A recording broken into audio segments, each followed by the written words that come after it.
We're back. It's great to see everyone. Let's hear it for our amazing speakers.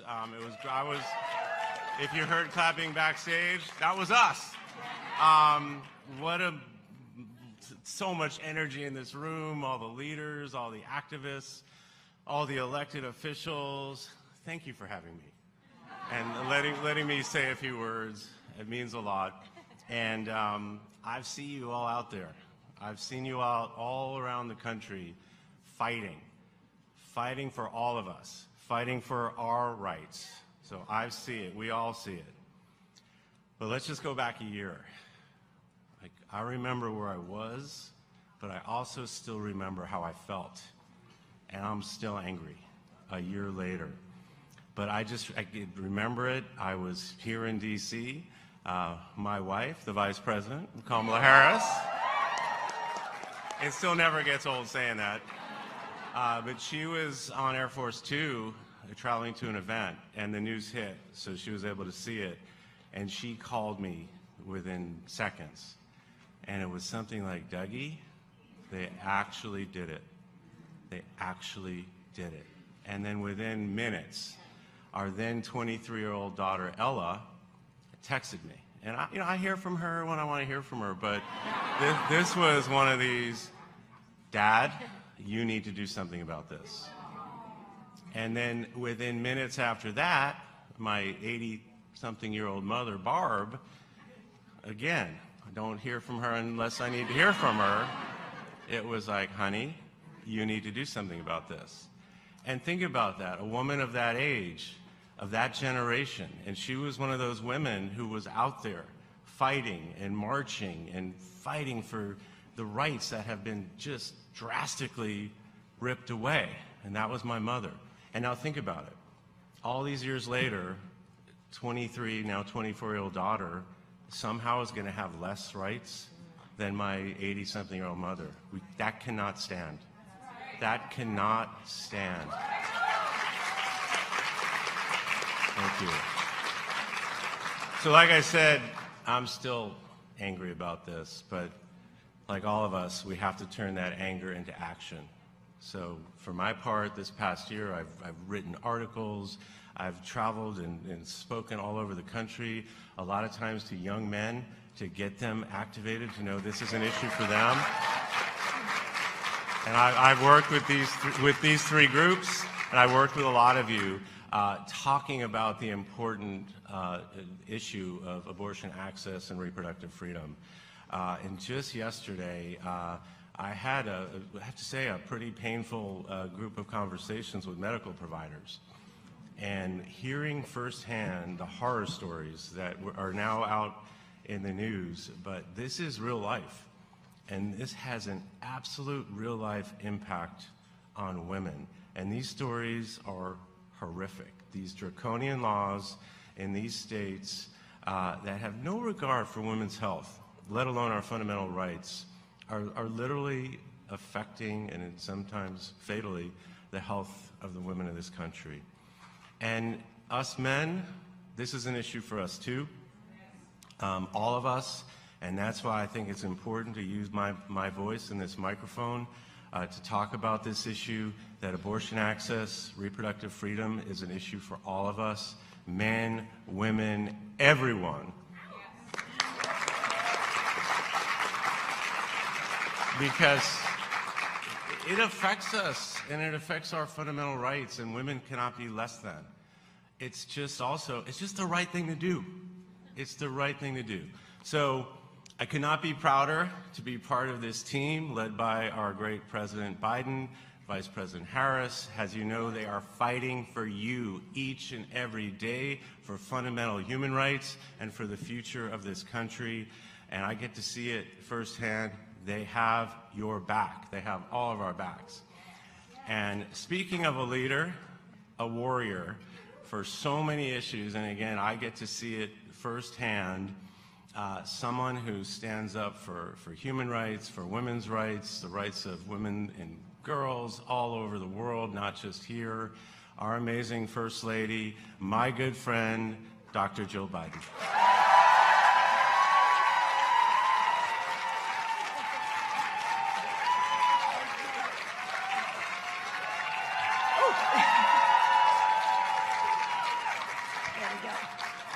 Thank you, Doug.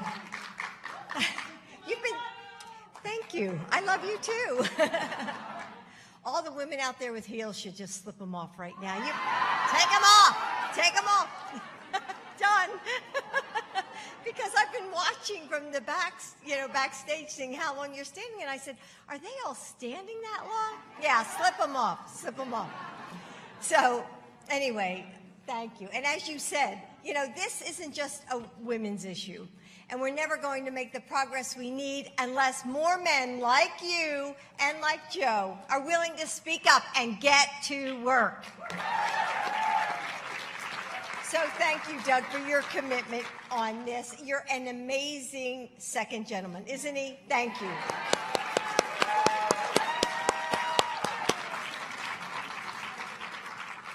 So, good afternoon. I grew up before Roe v. Wade. And abortion was something that really we only whispered about. And it was shrouded in secrecy and shame.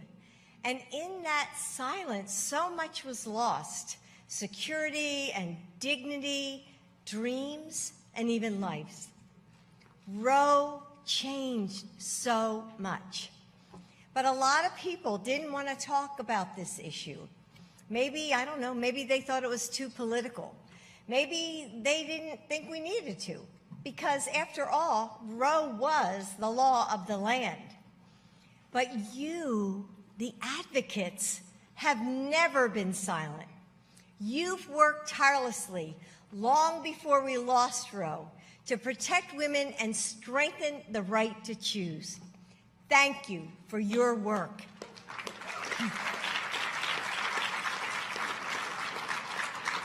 Today, we find ourselves refighting the battles of the past, and it's heartbreaking. And yes, we knew that there would be devastating consequences from this decision. But knowing still couldn't prepare me from what I heard a group of courageous women who shared their stories at the White House this week. Maybe you saw it. It was Elizabeth, Anya, Nancy, Austin. They came from different backgrounds and states, Florida, Texas, Louisiana. However, the details of their experiences were similar. They wanted these pregnancies. There was crib shopping and ultrasounds stuck to the fridge, and then a devastating diagnosis. Doctors who refused them care. Pain and humiliation and deadly infections. They described being told that they were in medical danger, but not enough to get the abortions they needed.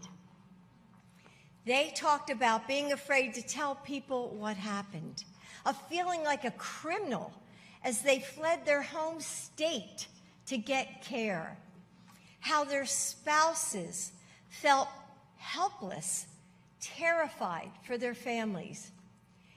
They recalled their stories, if any of you saw it, with stone-like strength, poised, practiced.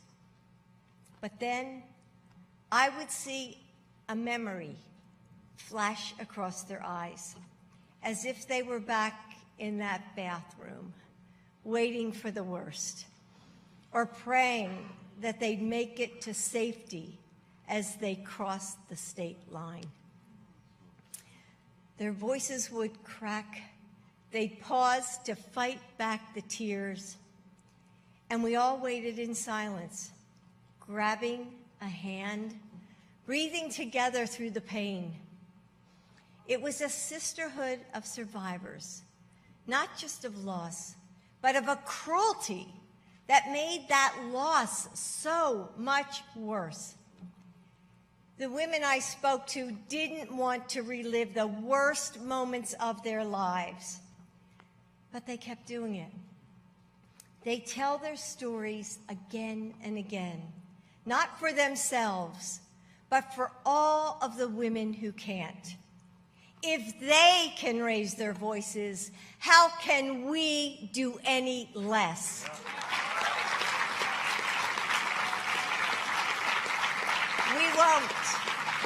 We won't. Women put Joe and Kamala in the White House, and we will do it again. Not just for ourselves, but for all of the women whose educations and careers and families were founded on the ability to choose when they have children. For the young women who will grow up in the world we're shaping for them right now. And for all the fathers and the brothers and the husbands and the sons who love them. My mom used to tell me, Jill, things will always look better in the morning. And she was right. We take it day by day, battle by battle. We don't lose hope, and we don't quit. We honor the struggle of the women who came before us, and we will find our courage for the ones who come next. We wake up each day in the bright light of morning and keep fighting for our future, knowing in our hearts that, yes, together we will win and send Joe and Kamala back to the White House. Thank you.